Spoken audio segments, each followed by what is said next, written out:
Hello, it is I, Dr. Cinema. I analyze and diagnose movies and explain them to you. And you probably can see them. In case you can, I've got a lot of stuff on there. Don't I'm just getting ready to move back home at the end of the college semester. But this is a going to be a play-by-play movie review. Now, the MCU has come a long way since 2008 with the debut of Iron Man. This was like a good comic book movie. Robert Downey Jr. was good. Everyone thought it was a solid movie.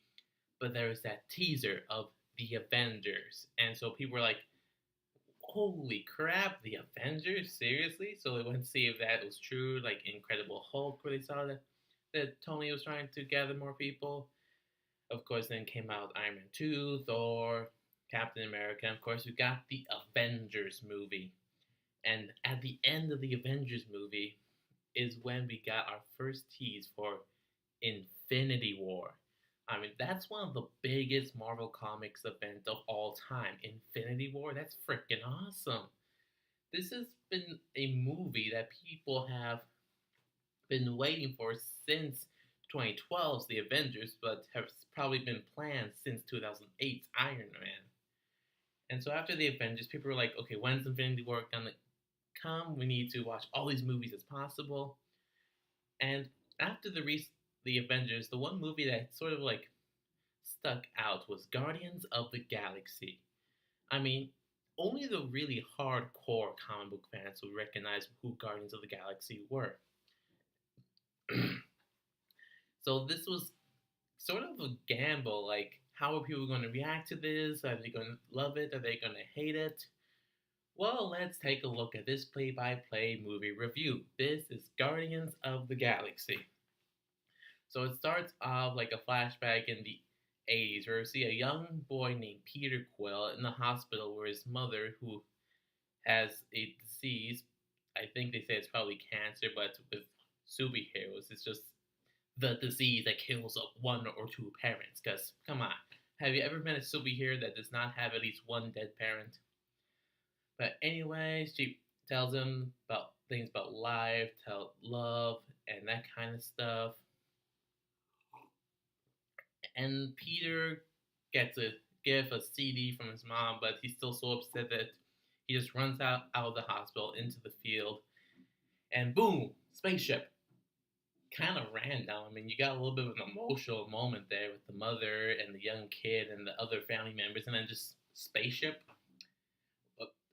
Okay, I'll take it. This is going to be a space movie after all. Gotta get into space somehow, I guess. Flash forward, this young Peter Quill turns into the handsome Chris Pratt, and he's on a planet and looking for some sort of artifact. He goes around these ruins. He has the headphones in, playing music, and we can hear the music because we're the audience, because we need to know what Chris Pratt is jamming to. And he comes across this orb, and we don't figure out until later that it's an Infinity Stone, but yeah, orb. Just imagine this is the Infinity Stone slash orb. And then these guys come and they try to like take the orb from themselves, get Chris Pratt. He manages to escape, gets on a ship, flies off. He's contacted by a blue alien whose name is Yondu. And we figure out that Chris Pratt, or Peter Quill, sorry, I'm going to interchange those names a lot in this review. We find out that this Yondu guy was sort of like the guy that first like took Peter Quill off planet Earth, and it appears that Peter Quill doesn't want anything to do with the Ravagers, so the Ravagers are now on this mission to find and take back Peter Quill. And in the spaceship, we get the moment of where the female alien comes out. Is like, "What's going on?" And he's like, "Oh, you're still here?" Now, this is something that I have a little problem with space science fiction movies in general. With a lot of these aliens, a lot of them are very humanoid and very similar to the physical structure of a human. And I can understand like if you have a main character as an alien, you want them to like look sort of relatable, like look familiar. But why are so many goddamn of these aliens so humanoid? I mean, even on Xandar, where Peter Quill goes to shortly after this to try to sell the orb, the actual native Xandars look exactly like humans, or at least Caucasian humans, but still.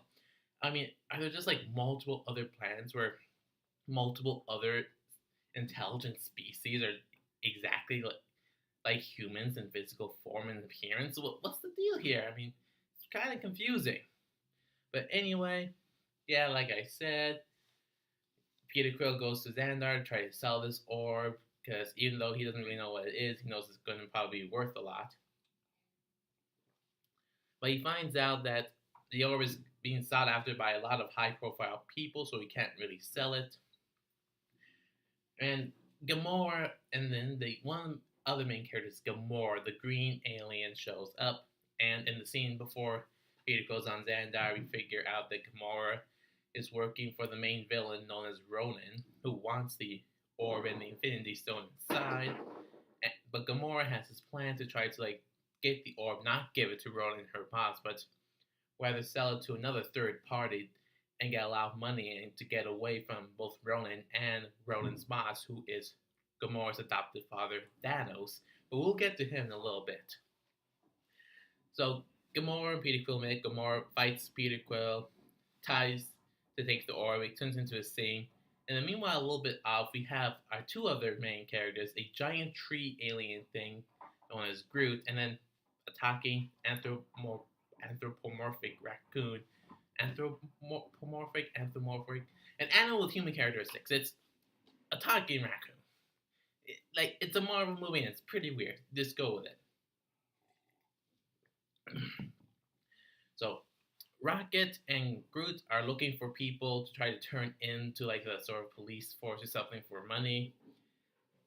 Looks a few people. We see Stan Lee trying to fulfill every nerd's dream of trying to have sex with an alien over here. Then they come across Peter Quill, and they realize that they can turn it in for a lot of money, so they go after him, and they get in a fight with him and Gamora, and then the Nova Corps arrive, and they arrest all of them, and they sort of they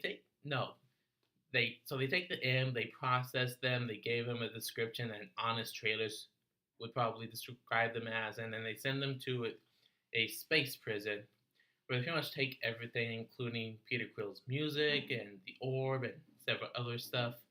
And so they're in this prison, and during the first night there, Drax and the other main character, Drax, and a couple people jump, get the surprise on Gamora, and as Drax is going to kill her, Peter Quill jumps in, trying to tell him not to kill her, and said they tried trying to not kill each other on that night. I mean, come on, guys, it's only the first night. You gotta wait a couple more nights before you start killing people, especially the newcomers. I mean, come on. But we figure out among the five of them what is going on, sort of why Drax is there, Gamora's deal with the double crossing with Ronan and such, and so all five of them decide to escape, and so they enter this little mission. There's guns firing from the prison guards. They get into a little ship. They steal all their stuff, and especially the orb, because that's the main reason why they decide to stick together to get the orb, sell it to the third party that Gamora's trying to get to it, and take all the money and split it among themselves. So they get everything. They get in the ship and they escape.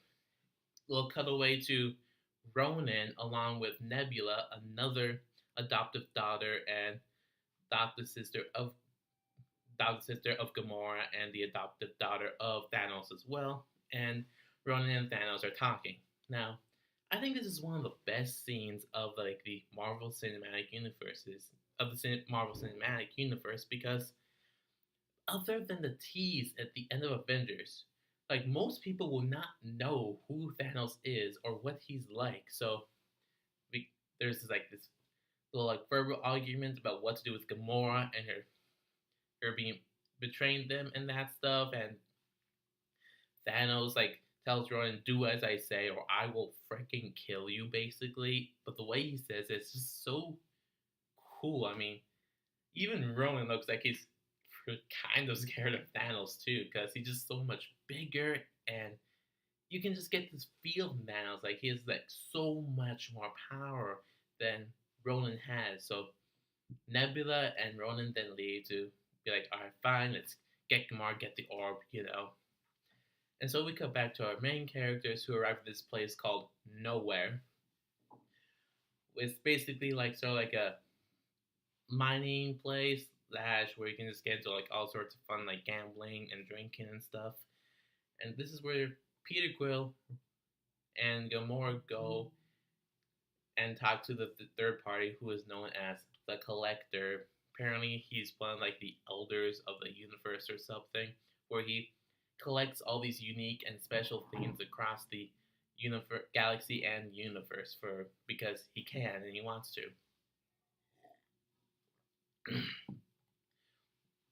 And this is where we get a description of what exactly the orb is. It's an infinity stone, more commonly known as the Power Stone, which has the raw power to destroy entire planets and people.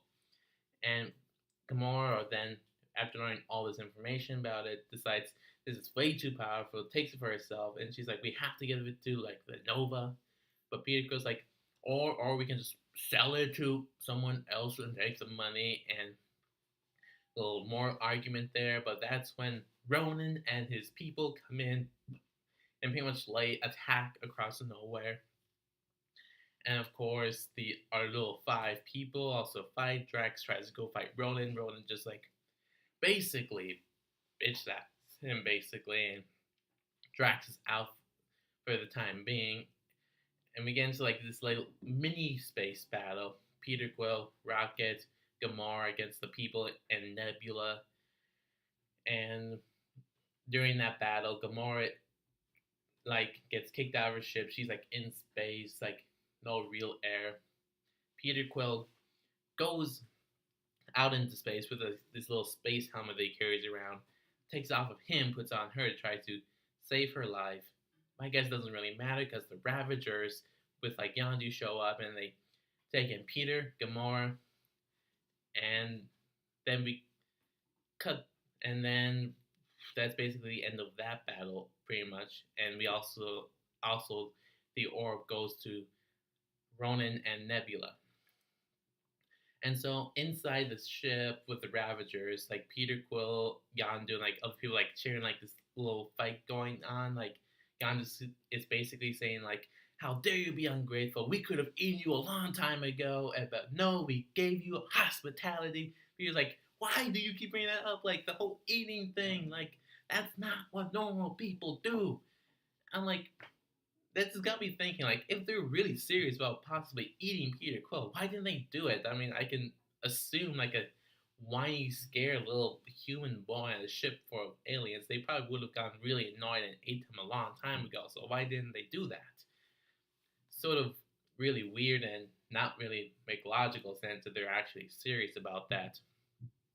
But Gamora surprisingly kind of talks everyone down, sort of explains the situation with the orb and Ronan, and how and what exactly the orb is, and so Yandu and Peter and Gamora get into a deal where they'll help each other, like go attack Ronan and get the orb back, but with the condition that afterwards Yandu and his crew get the orb so that they can like sell it and stuff.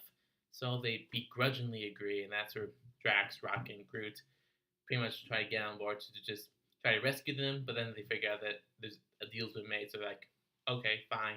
So what exactly we're going to do, and they go into the planning stage.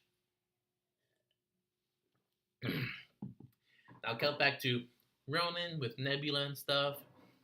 Ronan and Thanos are talking, get into a little argument, and so Ronan like takes the Infinity Stone out of the orb, and this is really hurting him. Like we learn from the Collector, like this Infinity Stone is so powerful that if you were to touch it directly, like not like directly like stone on hand, like it will destroy your body. Like there are people who've tried to like touch the orb and sort of like share them on themselves, like groups of people, and entire groups of people will get destroyed just by touching the goddamn Infinity Stone. But somehow manages to take the Infinity Stone, not blow up long enough, and get it onto his like big hammer weapon that he always has with him. And somehow, and because it's not directly touching him, he has it, and it's like, after I destroy Xandar, I'm gonna come after you, Thanos, with this power. Thanos is doesn't really say anything, just like sort of clocks out of like the Skype space Skype. And so we come back to the Ravagers and the Guardians, and they're going after Ronan, who's now like in the sky space above Xandar, and they surprisingly get connected to the Nova Corps, who figures out what's going on. They decide like, all right, fine, we'll help you too as well. We don't want our planet to get destroyed if this is true. So there's like a sky battle. It's really entertaining. Like ships going down, fires going everywhere. So it reminds you of Star Wars. It's pretty fun and entertaining. We cut back to our Guardians guys. They get inside Ronan's ship, find all these bad guys everywhere. Drax and Peter Quill together, find some bad guys. Then Groot comes in, basically just lays waste with his tree powers. All these people at once. Turns to the camera, smiles like, "Goddamn Groot, you are awesome. That is hilarious." And so Drax, Peter, and Groot, they get into the room with Ronan. They try to fight him. Again, Ronan basically just bitch slaps Drax now. Peter Quill tries to take like this gun thing, shoots at Ronan. Doesn't really do any damage. Spaceship crashes in through the window of Ronan's bigger ship, so it causes like distraction. And the Ronan ship is going down. It's going down hard. And so Groot like takes everyone in together, like this sort of like big tree thing. Rocket's like, "Why are you doing this? You're gonna die. Please don't do this. Why?" And Groot is like, "We are Groot. Like, why are you making me emotional about a talking raccoon and a giant talking tree? How are you able to make me feel these emotions? I mean, you can make me feel for this movie, but you don't think we're ready for a Black Widow solo movie? Come on, man. That's just goddamn ridiculous." So Ronan ship crashes. Ronan is fine, as well as like the other four of the Guardians now with Groot seemingly dead. And he's like, "I am about to slam this hammer down on the surface of this planet and kill everyone." Before he does, Peter Quill's just like, "Stop! Hammer time." But no, he basically just like this starts dancing to like tune of like, "Ooh, child, things are gonna get brighter." Like, and Rose is like, "What? What are you doing? Distracting you, you big goofball." Now, here's my question: like, why would you be so distracted by him making these movements? Like, we'd be like, "That's weird," but back to this. Like, that should not be a big distraction from you getting in the way of that. But anyway, Rocket fires the gun. Apparently, it's strong enough to break the Infinity Stone out of the hammer. It's falling, and Peter Quill and Ronan both go after it. But Peter Quill gets it, and even though it should be killing him, he's holding on. And it's lasting, and it's working much slower than it probably would have on other people than Gamora, Rocket, and Drax. They take Peter's hands and sort of physically connect with each other to share the immense power of the Infinity Stone, and they're fine. I know this is building up to the reveal that Peter Quill has some sort of weird connection to like a powerful space god or something. But this still begs the question, like, how are these four able to like hold hands and share in the power of the Infinity Stone without being destroyed? But when other people have done it in the past, it's death to all. Like, why? It still doesn't make sense. So with the stone, they literally kill Ronan, and Nova Corps is pretty damaged, but it's alright. So they leave the Infinity Stone with Nova Corps. They find out that Peter Quill is actually only like half Terran, and Terran's like Earth person or something like that in this movie. But Peter Quill doesn't seem too focused on that, and he finally opens that present that his dying mother gave him like decades ago. You're like, why would you not open it and like I don't know, interact with it like every day? Like, why have you not opened it until now? I mean, I know with the emotions and such, but it's the last thing your mother gave you. Don't you want to interact and find out what it was? But I digress. And so the five of them, they're pretty much wiped of all their past crimes, and they become like this like team of known as Guardians of the Galaxy.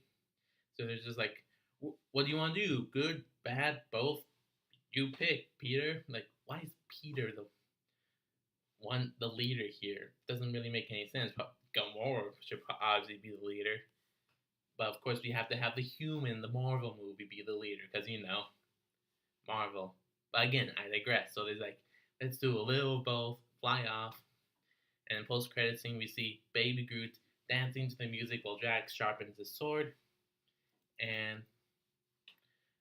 and also we figure out that as Yondu is flying away, after being tricked by Peter Quill into thinking they got the Infinity Stone, like we hear like apparently they're hired by Peter's father to bring him home, but they're like, nah, we're gonna keep him.